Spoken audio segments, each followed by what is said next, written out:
नमस्कार दोस्तों, स्वागत है आप सभी का। हम संक्रमण तत्वों के सामान्य गुणों को कंटिन्यू करने जा रहे हैं। इस वीडियो में हम सामान्य गुणों में चुंबकीय गुण, रंगीन यौगिकों का बनना व अंतराकाशीय यौगिकों के बारे में पढ़ेंगे। तो हम ले रहे हैं सामान्य गुणों में नंबर 9। सामान्य गुण संक्रमण तत्वों के चुंबकीय गुण। एक परमाणु में उपस्थित ऋणावेशित इलेक्ट्रॉन दो प्रकार की गति करता है। एक, वह नाभिक के चारों ओर कक्षकीय गति करता है और दूसरी अपने अक्ष पर चक्रण गति करता है। इलेक्ट्रॉन की कक्षकीय और चक्रण गति के कारण एक परमाणु में या पदार्थ में चुंबकीय गुण उत्पन्न होते हैं या चुंबकीय क्षेत्र उत्पन्न हो जाता है। देखो, परमाणु में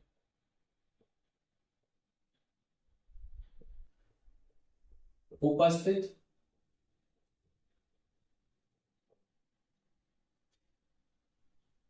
इलेक्ट्रॉन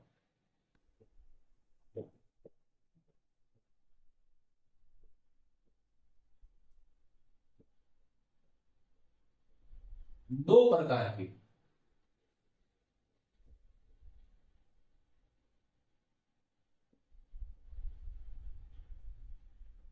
गति करता है।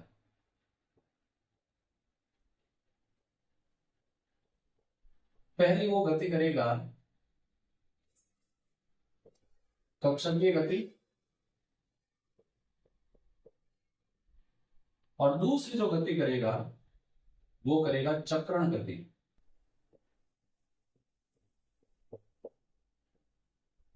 कक्षकीय गति एक इलेक्ट्रॉन नाभिक के चारों ओर गति करेगा, उसको हम कक्षकीय गति कहते हैं।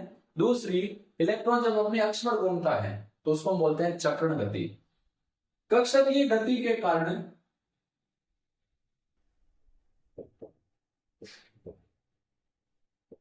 जो चुंबकीय क्षेत्र उत्पन्न होगा वो होगा म्यू एल, और चक्रण गति के कारण जो चुंबकीय क्षेत्र उत्पन्न होगा वो होगा म्यू एस। देखो, इसको हम ऐसे समझ सकते हैं कि ये न्यूक्लियस है और ये सेल है। इसमें इलेक्ट्रॉन नाभिक के चारों ओर गति कर रहा है, तो ये गति होगी कक्षकीय गति। और इलेक्ट्रॉन जब अपने अक्ष पर घूमता है, जैसे मान लो एक्सिस है, या यूं मान लो इस एक्सिस पर जब इलेक्ट्रॉन घूम रहा है, जैसे इलेक्ट्रॉन है ये अपने जब अक्ष पर घूमता है तो उसको हम बोलते हैं चक्रण गति। जिस प्रकार पृथ्वी अपनी धुरी पर घूमती है वो चक्रण गति, और पृथ्वी सूर्य के चारों ओर जो चक्कर लगाती है उस गति को हम बोलते हैं कक्षकीय गति।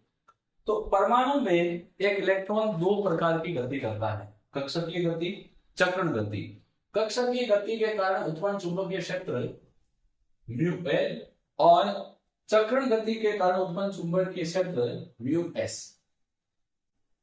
परमाणु में इलेक्ट्रॉन की इन दो प्रकार की गतियों के कारण एक पदार्थ में चुंबकीय गुण उत्पन्न होता है या चुंबकीय क्षेत्र उत्पन्न होता है, जिसके कारण पदार्थ में चुंबकीय गुण आ जाते हैं। तो मेरे कहने का मतलब यह है, समझ में आ गया होगा कि इलेक्ट्रॉन की दो प्रकार की गतियों के कारण पदार्थ में चुंबकीय क्षेत्र उत्पन्न होता है, जिसके कारण उसमें चुंबकीय गुण आ जाते हैं। तो इसी को मैं लिख रहा हूं, परमाणु में इलेक्ट्रॉन की कौन सी गति? कक्षकीय गति में चक्रण गति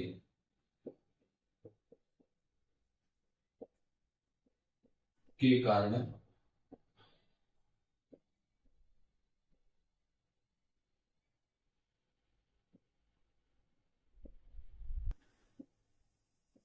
चुंबकीय क्षेत्र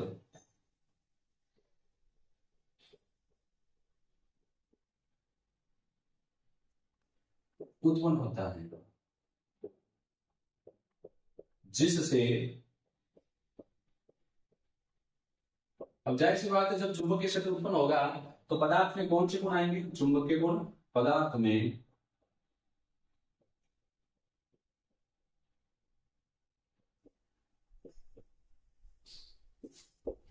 चुंबकीय गुण आ जाते हैं। अब क्योंकि परमाणु में इलेक्ट्रॉन की गति के कारण चुंबकीय क्षेत्र उत्पन्न होगा, तो परमाणु एक छोटे चुंबक की भांति व्यवहार करता है। अतः परमाणु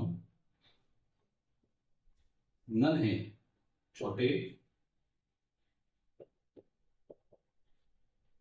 चुंबक की तरह व्यवहार करता है।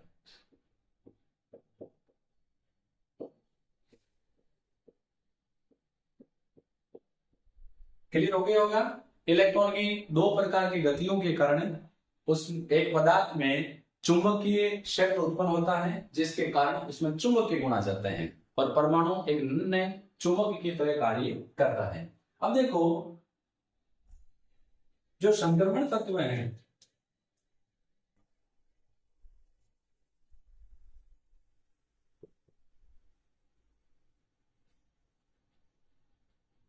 उनके लिए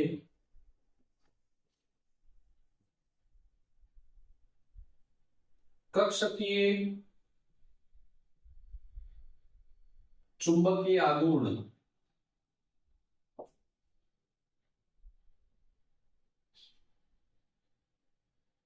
यानी जो म्यू एल है ये 0 होता है। क्यों? क्योंकि संक्रमण तत्वों में डी इलेक्ट्रॉन सतह पर होते हैं, इसीलिए वह सतह से अधिक प्रभावित होते हैं। इसी कारण उनके कक्षकीय चुंबकीय आघूर्ण का मान जो म्यू एल है वो 0 होता है। कुल चुंबकीय आघूर्ण जो होता है, देखो, कुल चुंबकीय आघूर्ण म्यू बराबर होता है mu S plus mu L. Mu S क्या है? चक्रण चुंबकीय आघूर्ण। म्यू एल क्या है? कक्षकीय चुंबकीय आघूर्ण। यदि आपके यहां पर ये कंफ्यूजन हो रहा है कि म्यू एस म्यू एल क्या है, तो म्यू एल क्या है? चुंबकीय आघूर्ण है, चुंबकीय क्षेत्र को, चुंबकीय आघूर्ण को। तो कुल चुंबकीय आघूर्ण म्यू बराबर होगा mu S plus mu L. अब क्योंकि संक्रमण तत्वों का कक्षकीय चुंबकीय आघूर्ण 0 होता है, इसीलिए जो म्यू है यानी कुल चुंबकीय आघूर्ण वो किसके बराबर होगा? म्यू एस के बराबर होगा। और म्यू क्या होता है? एन प्लस 2 का रूट। यहां पर एन क्या है?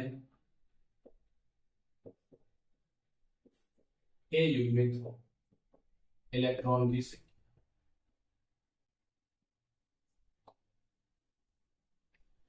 तो कुल चुंबकीय आघूर्ण चक्रण चुंबकीय आघूर्ण के बराबर होगा, और चुंबकीय आघूर्ण का फॉर्मूला है mu equal to N plus 2 का रूट। यहां पर एन ए युग्मित इलेक्ट्रॉनों की संख्या है।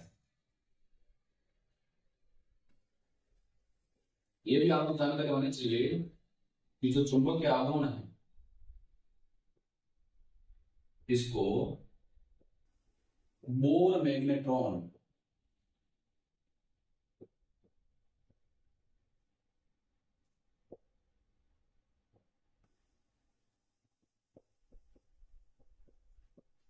में मापा जाता है।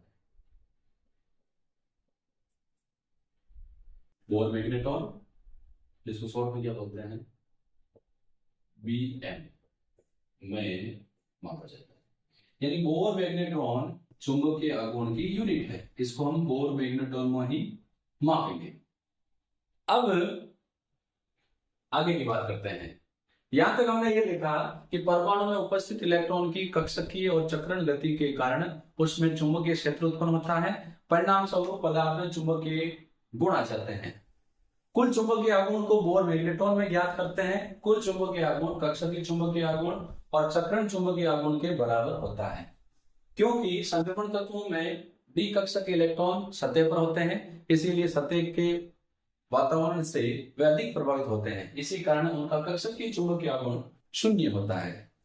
यहाँ पर किसी को कंफ्यूजन हो रहा है, तो कक्षकीय चुंबकीय आघूर्ण म्यू एल है और म्यू एस क्या है? चक्रण चुंबकीय आघूर्ण।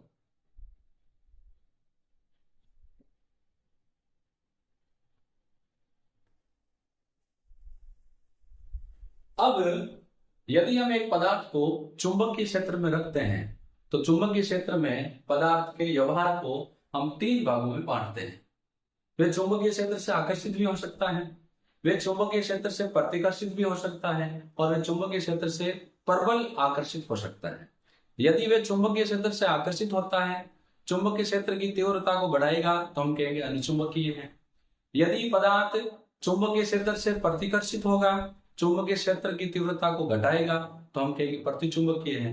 और यदि पदार्थ चुंबकीय क्षेत्र से प्रबलता से आकर्षित होगा और चुंबकीय क्षेत्र हटाने के बाद भी चुंबकीय क्षेत्र गुण नष्ट नहीं होगा, तो हम कहेंगे वो कौन सा है? लोहे चुंबकीय। तो इसी को मैं यहाँ मेंशन कर रहा हूं।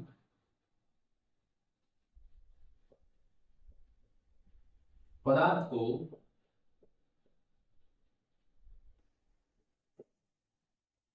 चुंबकीय क्षेत्र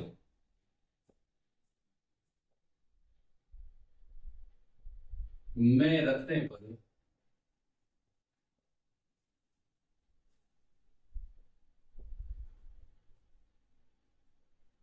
पदार्थ के व्यवहार को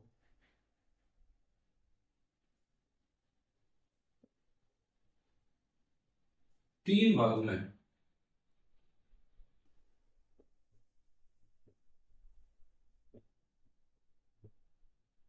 बांटा जा सकता है।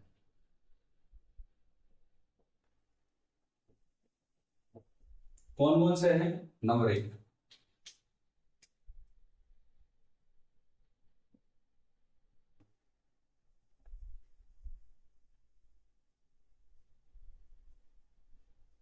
अनुचुंबकीय गुण। वह पदार्थ जिनको चुंबकीय क्षेत्र में रखने पर चुंबकीय क्षेत्र से आकर्षित होते हैं तथा चुंबकीय क्षेत्र की तीव्रता को बढ़ाते हैं, अनुचुंबकीय पदार्थ कहलाते हैं, तथा यह गुण अनुचुंबकीय गुण कहलाता है। यह पदार्थ चुंबकीय बल रेखाओं को अपने में से गुजारते हैं। तो देखो,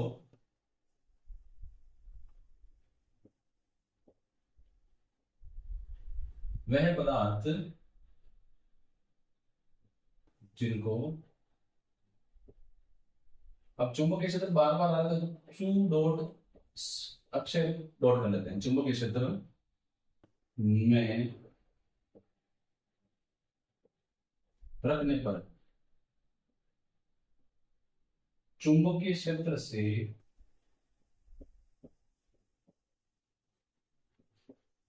आकर्षित होते हैं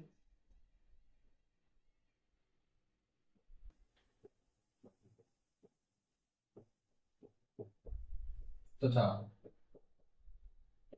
चुंबकीय क्षेत्र की तीव्रता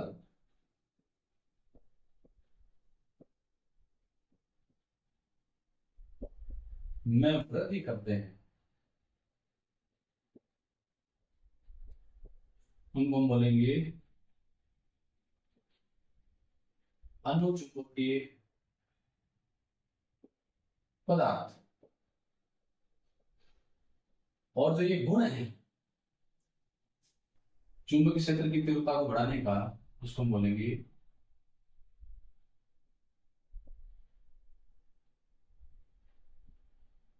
अनुचुंबकीय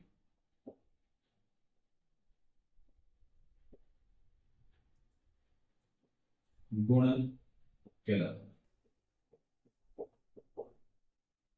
ये ऊपर मैंने अनुचुंबकीय कर दिया, ये अनुचुंबकीय है। वह संक्रमण तत्व या आयन जिनमें अयुग्मित इलेक्ट्रॉन उपस्थित होता है, वह अनुचुंबकीय गुण प्रदर्शित करते हैं। तो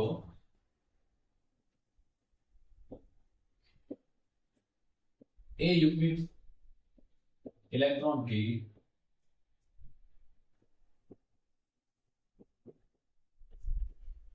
उपस्थिति के कारण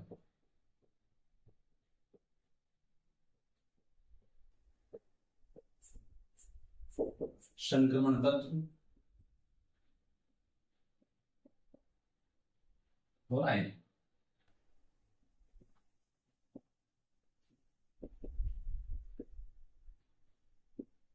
अनुचुंबकीय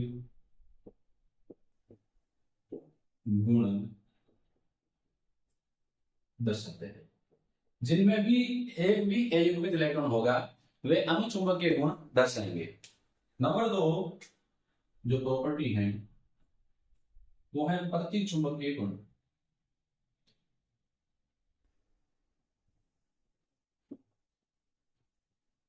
ठीक विपरीत, जिनको चुंबकीय क्षेत्र में रखने पर चुंबकीय क्षेत्र से प्रतिकर्षित होते हैं और चुंबकीय क्षेत्र की तीव्रता को घटाते हैं उनको हम क्या बोलेंगे, प्रतिचुंबकीय पदार्थ।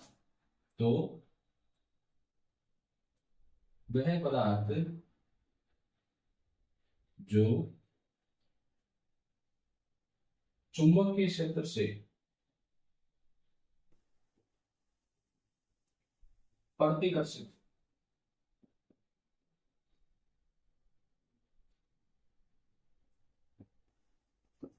होते हैं तथा चुंबकीय क्षेत्र की तीव्रता को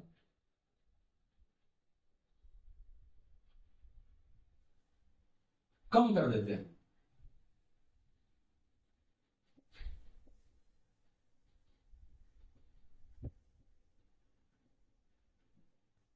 प्रतिचुंबकीय पदार्थ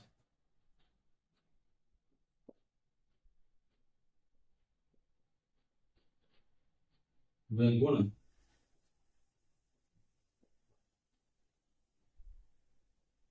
प्रतिचुंबकीय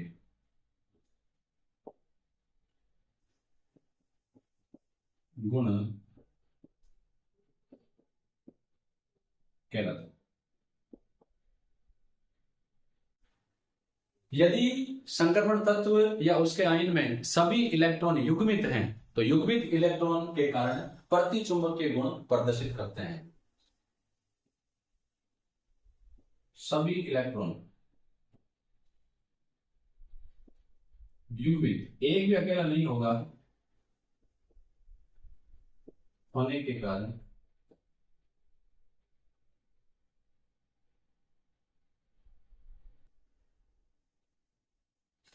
संक्रमण तत्व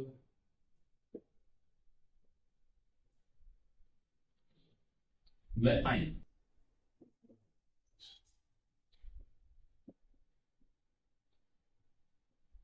प्रतिचुंबकीय गुण दर्शाते हैं। जैसे यदि आयन की बात करें तो Zn+2 ये प्रतिचुंबकीय होता है क्योंकि Zn+2 का इलेक्ट्रॉनिक विन्यास होता है ऑर्गन के बाहर 3D में है। 4s तो खाली हो जाएगा। अब डी में 10 इलेक्ट्रॉन है, 10 के 10 युग्मित है, इसीलिए इसके पास कौन सा गुण होगा, प्रतिचुंबकीय गुण। नंबर 3 जो प्रॉपर्टी है बोर्ड को, चलो ये काम चला लेंगे क्या, नहीं बोर्ड थोड़ा इरेज कर लेते हैं।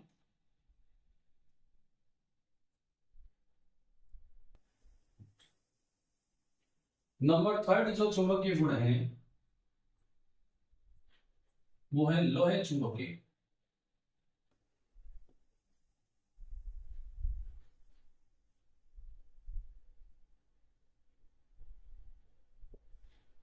इन पदार्थों को चुंबकीय क्षेत्र में रखने पर ये चुंबकीय क्षेत्र से प्रबलता से आकर्षित होते हैं। ऐसे पदार्थ लोहे चुंबकीय पदार्थ और गुण लोहे चुंबकीय गुण कहलाता है। लोहे चुंबकीय पदार्थों में परमाणु छोटे छोटे खंडों में समूहित रहते हैं। छोटे छोटे परमाणु का एक ग्रुप होता है, जैसे 5 परमाणु, 6 परमाणु, 10, 100। इन ग्रुप को हम डोमेन कहते हैं। जब हम चुंबकीय क्षेत्र नहीं लगाते हैं तो ये चुंबकीय क्षेत्र की अनुपस्थिति में यही अवस्थित रहते हैं, इनका कोई डायरेक्शन नहीं रहता। लेकिन जैसे ही चुंबकीय क्षेत्र लागू किया जाता है, ये चुंबकीय क्षेत्र की दिशा में अभिविन्यासित होकर प्रबल चुंबकीय क्षेत्र उत्पन्न करते हैं, क्योंकि हर एक डोमेन चुंबकीय क्षेत्र की दिशा में अभिविन्यासित होगा।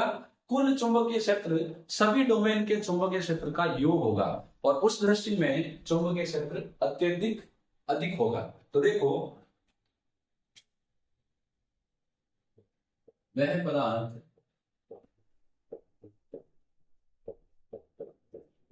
जो चुंबकीय क्षेत्र से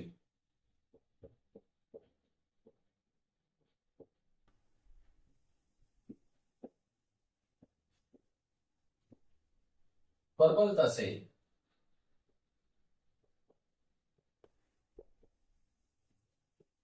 आकर्षित होते हैं,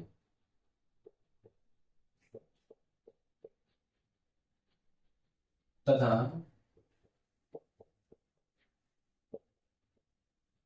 चुंबकीय क्षेत्र, यदि हम चुंबकीय क्षेत्र लागू करने के बाद हटा लें तो भी चुंबकीय गुण नष्ट नहीं होगा, तथा चुंबकीय क्षेत्र हटाने के बाद एक बार इनके ऊपर चुंबकीय क्षेत्र जैसे ही लागू किया जाएगा, चुंबकीय गुण आ जाएगा, और उसके बाद यदि हम चुंबकीय क्षेत्र हटा लेंगे तो चुंबकीय गुण नष्ट नहीं होगा, जबकि इनमें चुंबकीय गुण नष्ट हो जाएगा।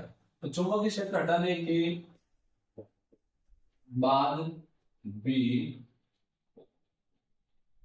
चुंबकीय गुण नष्ट नहीं होता।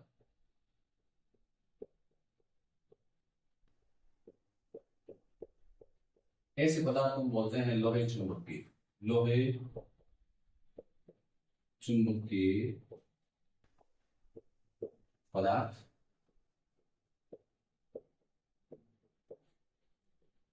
वह गुण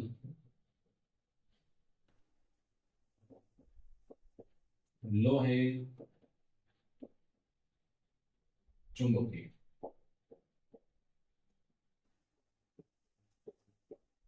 गुण कहलाता है। अब इनमें इसका कारण क्या है, देखो, ये है छोटे छोटे समूह में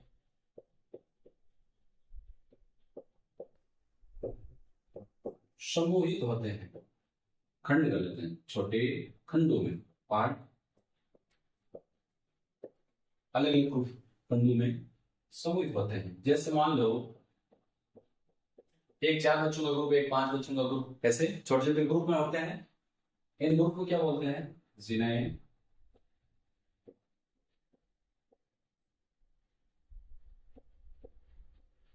डोमेन कहते हैं।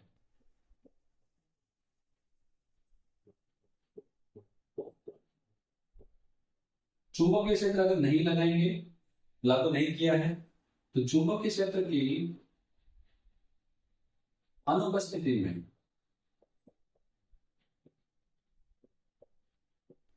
यह है अव्यवस्थित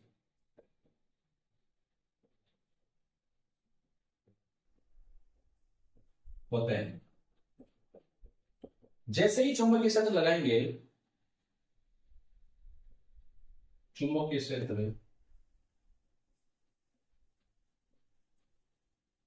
लगाने पर ये चुंबकीय क्षेत्र की दिशा में, चुंबकीय क्षेत्र की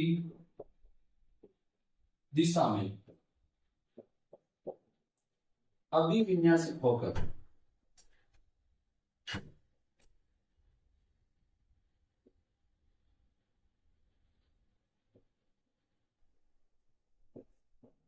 प्रबल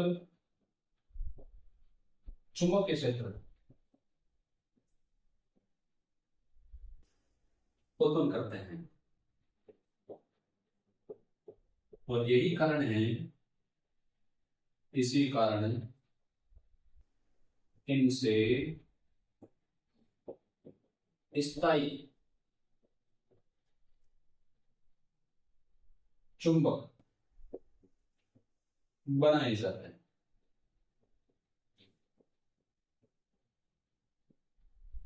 तो इसको मैं एक डायग्राम से आपको समझाता हूं। जैसे सपोज करो ये डोमेन है,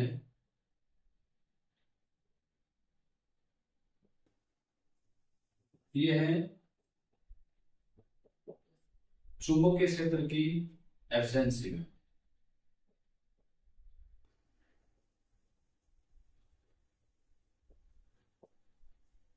कोई भी इनका विन्यास नहीं है, लेकिन जैसे ही इनमें चुंबकीय क्षेत्र लगाएंगे, मान लो ये डायरेक्शन है चुंबकीय क्षेत्र का,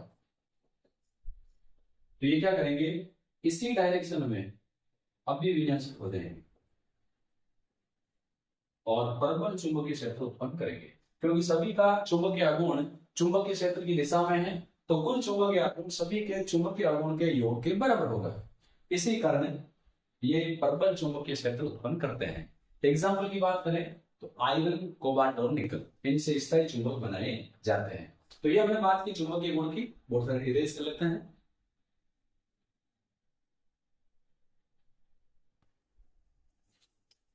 नंबर 10 सामान्य गुण हम ले रहे हैं रंगीन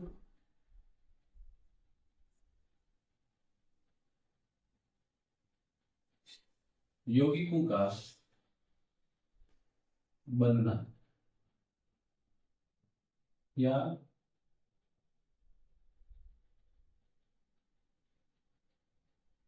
रंगीन यौगिकों का निर्माण। वह संक्रमण तत्व या उनके आयन जिनके पास अयुग्मित इलेक्ट्रॉन उपस्थित होते हैं, डी डी संक्रमण के कारण रंगीन यौगिक बनाते हैं। ये रंगीन यौगिक किस प्रकार बनाते हैं, इसको हम सीएफटी, क्रिस्टल क्षेत्र सिद्धांत, क्रिस्टल फील्ड थ्योरी से स्पष्ट कर सकते हैं। ये लाइन लिखता हूं, फिर आगे की बात करते हैं। संक्रमण तत्व में उनके आयन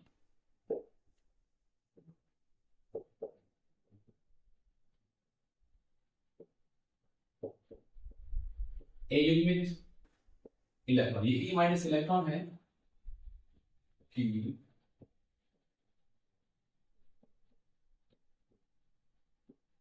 उपस्थिति के कारण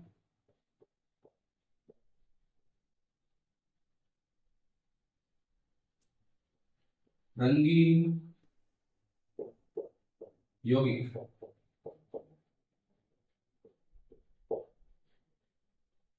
बनाते हैं।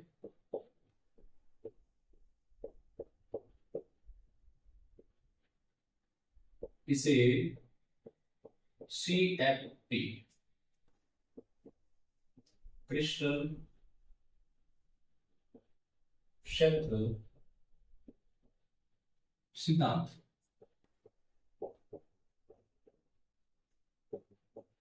से स्पष्ट कर सकते हैं।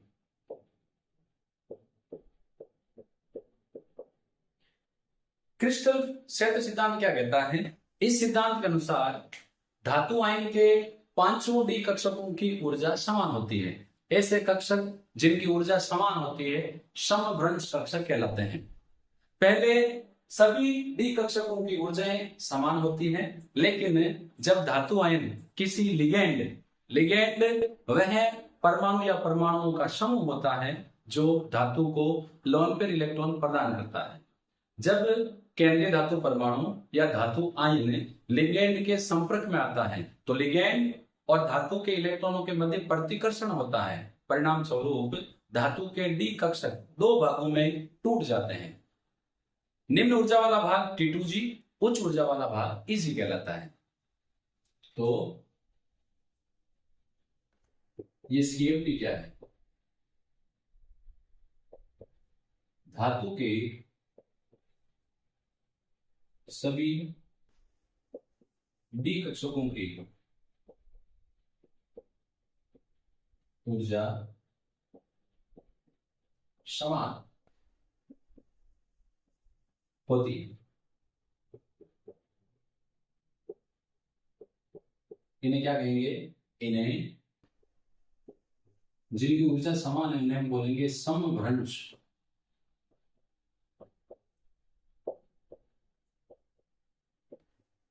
कक्षक कहते हैं। ये समभ्रंश कक्षक कौन कौन से हैं, मैं यहाँ नाम लिख देता हूं। ये समभ्रंश कक्षक हैं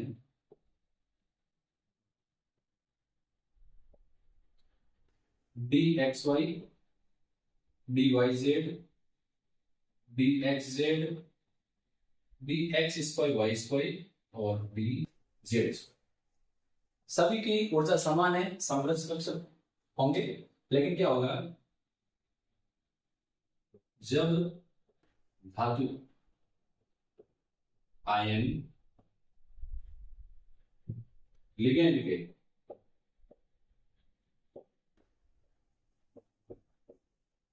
संपर्क में आता है। अब ये संपर्क में क्यों आएगा, क्योंकि दोनों को बॉन्ड बनाना है। एक लोन पेयर इलेक्ट्रॉन दे रहा है जो लिगेंड है, दूसरा ले रहा है जो धातु आयन है।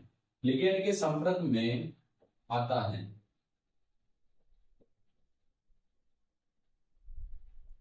तो धातु वे लिगेंड के इलेक्ट्रॉन के मध्य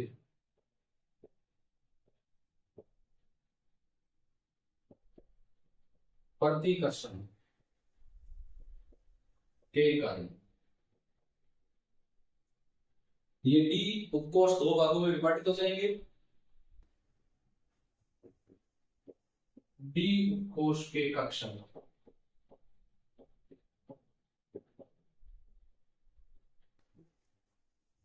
दो भागों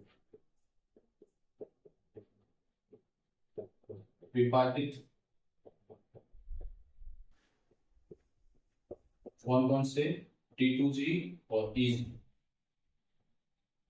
विभाजित हो जाते हैं।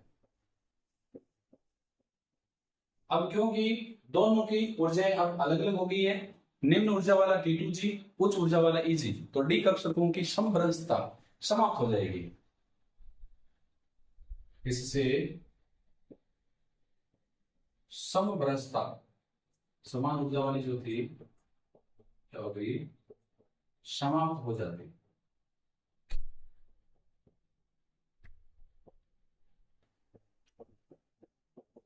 अब ये कैसे होगा, देखो डी उपकोष में कितने कक्षक होते हैं? 5।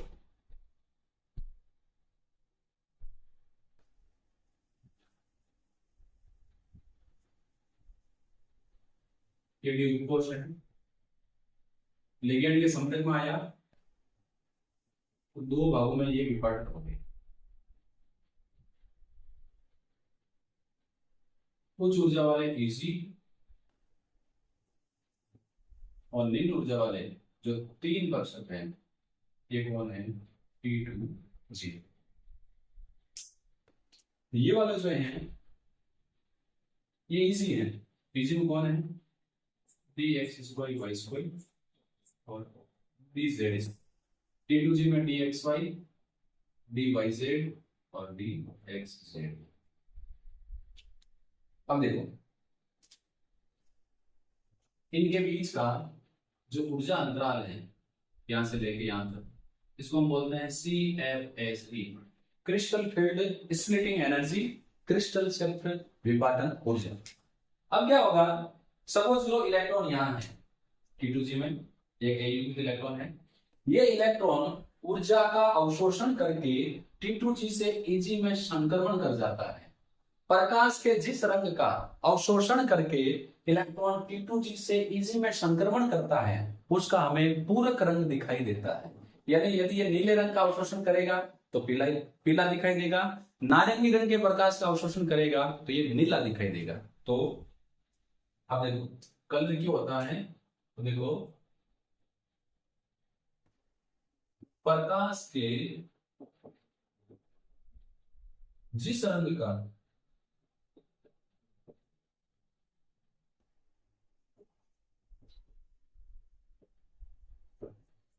अवशोषण कर इलेक्ट्रॉन T2G से Eg में संक्रमण। यहां पर इलेक्ट्रॉन T2G से Eg में संक्रमण कर रहा है, लेकिन T2G और Eg दोनों द्विकक्षकी हैं, इसीलिए एक द्विकक्षक से दूसरे द्विकक्षक में इलेक्ट्रॉन संक्रमण कर रहा है, इसीलिए इस संक्रमण को हम बोलते हैं dt संक्रमण। इलेक्ट्रॉन T2G से Eg में संक्रमण करता है, जिस रंग का अवशोषण करके वो T2G से Eg में जाता है उसका पूरक रंग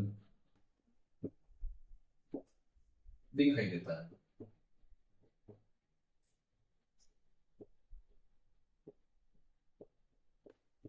जैसे यदि वो नीले रंग के प्रकाश का अवशोषण करेगा उसका रंग होगा पीला, और यदि वो नारंगी रंग के प्रकाश का अवशोषण करके T2G से Eg में जाएगा तो उसका रंग हमें दिखाई देगा नीला। तो संक्रमण तत्व और उनके आयन dt संक्रमण के कारण रंगीन यौगिक बनाते हैं, और वही संक्रमण तत्व और उनके आयन रंगीन यौगिक बनाते हैं जिनके पास कम से कम एक अयुग्मित इलेक्ट्रॉन उपस्थित होता है। इसी को लेकर हम कह रहे हैं जिंक और स्कैंडियम के सभी यौगिक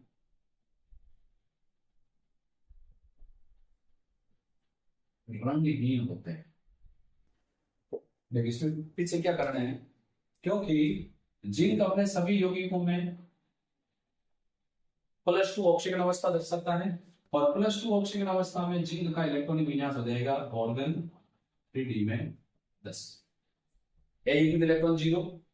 यदि स्कैंडियम की बात करें तो यह भी अपने सभी यौगिकों में +3 ऑक्सीजन अवस्था दर्शाता है, तो +3 ऑक्सीजन अवस्था में इसका इलेक्ट्रॉनिक विन्यास हो जाएगा ऑर्गन के बाद 3d में कितना हो जाएगा 0। तो दोनों में जिंक के यौगिकों में और स्कैंडियम के यौगिकों में अयुग्मित इलेक्ट्रॉनों की संख्या कितनी है 0, इसीलिए इनके सभी यौगिक रंगहीन होते हैं। बाकी यदि एक भी अयुग्मित इलेक्ट्रॉन है तो यौगिक रंगीन होगा। तो देखो रिजल्ट ये निकला कि